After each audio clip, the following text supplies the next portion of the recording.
My first solo trip to Japan was supposed to be exciting. Instead, it became the scariest week of my life.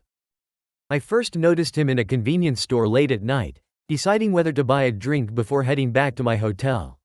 Across the street stood a man in a dark jacket. He wasn't doing anything strange.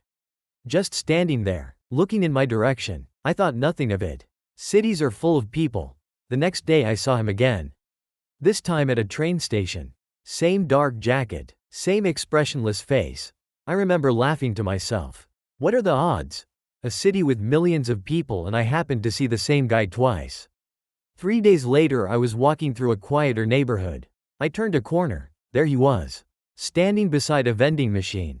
Watching me. This time my stomach dropped. The odds weren't funny anymore. I started testing it. When I crossed the street unexpectedly, he'd cross too. When I stopped, he'd stop. Always keeping distance. Always pretending not to notice me. That night I barely slept.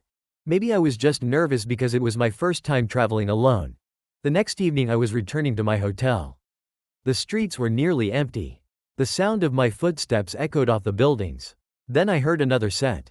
Behind me, slow, steady, matching my pace. I glanced over my shoulder. Dark jacket, the same man. My heart started racing. I turned down a different street. He followed. I crossed again. He followed. Now I wasn't guessing anymore.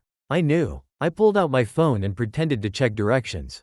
Actually, I was looking for the nearest busy area. I spotted bright lights a few blocks away and started walking faster.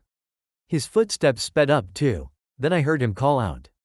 Hey, I didn't stop. Hey, louder this time. I kept moving. My hands were shaking. The crowd ahead got closer. Restaurants, people, noise, safety. I almost broke into a run. Then I heard footsteps rushing behind me. The man was sprinting toward me. I ran.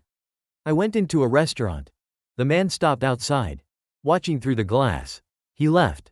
I stayed inside for an hour. The next day I left the country.